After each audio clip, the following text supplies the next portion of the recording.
Karena ketika Anda mengalami baptisan, setelah itu levelnya naik mengalami kepenuhan Roh Kudus, bukan dirimu lagi yang kelihatan, tapi pribadi Tuhan. Makanya kalau ada coba-coba dukun, mau coba-coba orang iri dan main perdukunan pada Anda, itu artinya dia coba cari gara-gara dengan Anda. Dan kalau dia cari gara-gara dengan Anda, dia akan tahu. Ketika dukun itu coba pada saya, dukun yang berikutnya, setelah dia tahu saya nggak bisa dikalahkan.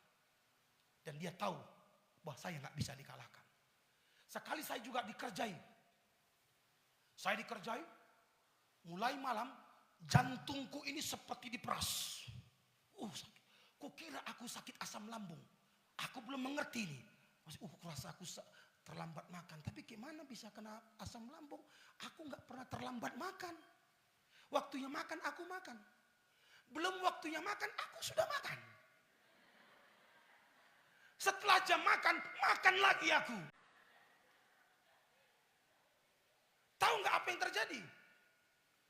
Sampai tengah malam, apa yang ku makan 4 hari keluar semua.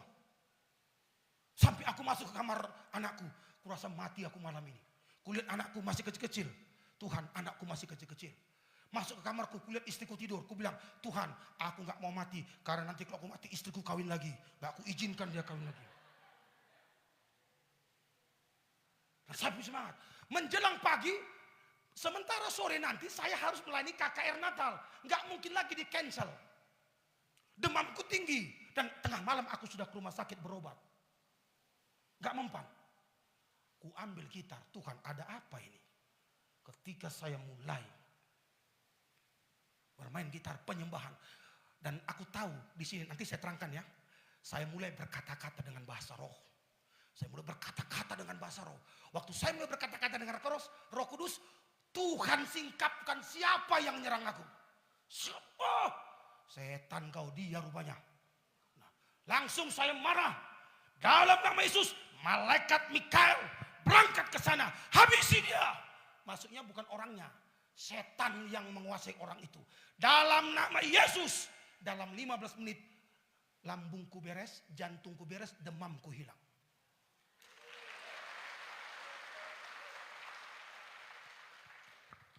Bapak Kadis betul? Kadis. Kadis kan kepala dinas. Betul? Oh, yang jelas pokoknya entah kasih, yang penting bukan kudis ya. Oke Pak. Ada orang iri sama Bapak di kantor.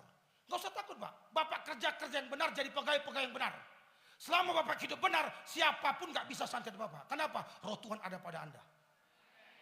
Dengar, ketika kita berbuat dosa, Roh Kudus pergi gak dari kita? Tidak.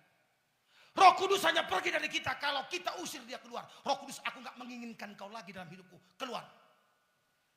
Tapi kalau kita berbuat dosa, Roh Kudus gak pergi. Tetapi dia tidak efektif, kuasanya lemah. Karena yang membuat Roh Kudus lemah itu adalah dosa.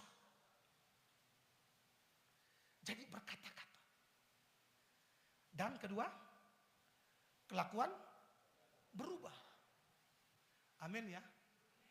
Amin.